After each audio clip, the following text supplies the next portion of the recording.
اور ٹورنٹو میں ان سے ہماری سے ملاقاتیں رہی، پروگرامس ہوتے رہتے ہیں، اور فرحان ہے، ادریس غازی میرا یاد آیا اور بڑی باتیں اس سے یاد دلائیں. خالد معین نے بڑا بات وہ غربت و افلاس کا بھی ذکر کیا کہ ہم لوگ کس طرح پیسے ملا کر کھانا کھاتے تھے، اور کینٹین کا ذکر کیا خالد نے. یہ بہت اہم حوالہ ہے. ان لوگوں سے مخاطبت کر رہا ہوں جو نہیں جانتے اس حوالے کو.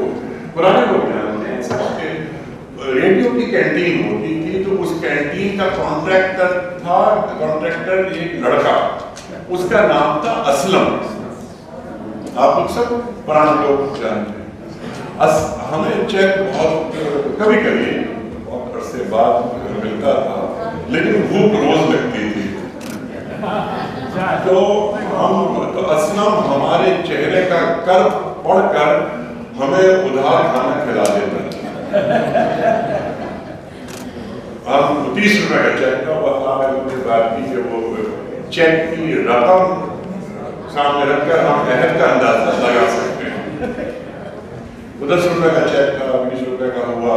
تو جب ہم پہنچے 83 تو ہم 30 روپے کا وہ چیک ہو گیا تھا. تو میری بڑی کوشش یہ ہوتی تھی کہ زیادہ سے زیادہ پروگرام کروں، زیادہ سے زیادہ پیسے ملیں. تو کبھی یعنی جو ٹارگیٹ اچیو کرتے تھے وہ 20 پروگرام ہوتے تھے. 1983 84 85 میں 600 روپے بہت بڑی اماؤنٹ ہوتی تھی، جس میں ہم نہ ہی صرف خود کھانا کھاتے تھے بلکہ خلیل اللہ فاروقی جیسے مفلسوں کو کھانا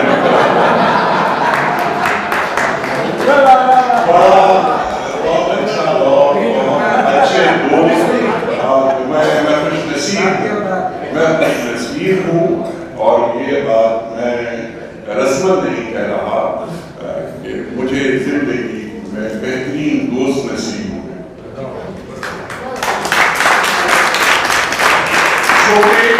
وہ ساتھ کے ہوں یا سینئر ہوں. اب یہاں بات ہوئی اخلاق کی بات کی، اور بہت اچھی بات کی اخلاق. لفظ کی شناخت، لفظ کی پرکھ، لفظ کی نشست و برخاست، لفظ کی چول کیسے بیٹھتی ہے وہ ہمیں سکھائی شکیل عادل نے. یہ جو صاحب بیٹھے ہیں، اگر یہ ہماری زندگی میں نہیں آتے تو ہماری زندگی نامکمل رہتی.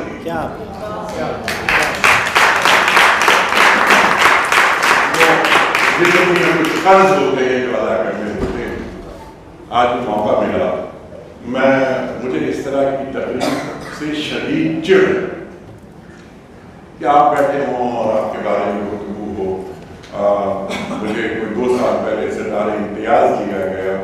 علی حسن ساجد نظر نہیں آتا، اسے آنا چاہیے تھا، میرا دوست پرانا. اس سے کا تقریب رہی. میں نے کہا بالکل نہیں ہوئی. مجھ سے جھگڑا کرنے لگا. میں نہیں، بالکل نہیں، کوئی تقریب نہیں ہوگی. کہیں یہ حضرت تشریف فرما ہے، یہ بھی ایک شجر سایہ دار بلکہ شجر ثمربار ہے جن کا نام واسع نہیں. انہوں نے کہا کہ بابا یہ بس تقریب یہ سب بالکل ہوگی اسٹار مارکیٹ کے دفتر میں.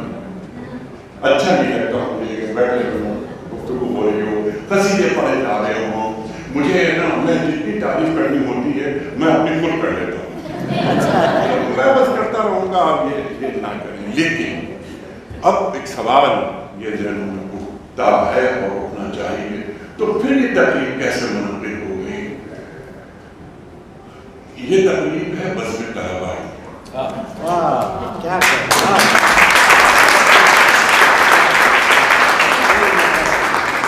بس میری بات مکمل، میری بات جب ہم 20-22 برس کے، اور پھر وہ جو کینٹین کا ذکر کیا، پھر ادریس غازی ابھی واقعات سنا رہا تھا، یاسین بے اور بہت سے سیدہ تک بھی نظر نہیں آئی مجھے. آئی نہیں ہے؟ اچھا ہو سیدہ تم چھپ کے بیٹھی ہوئی ہو، تمہیں بھی کچھ بولنا چاہیے تھا.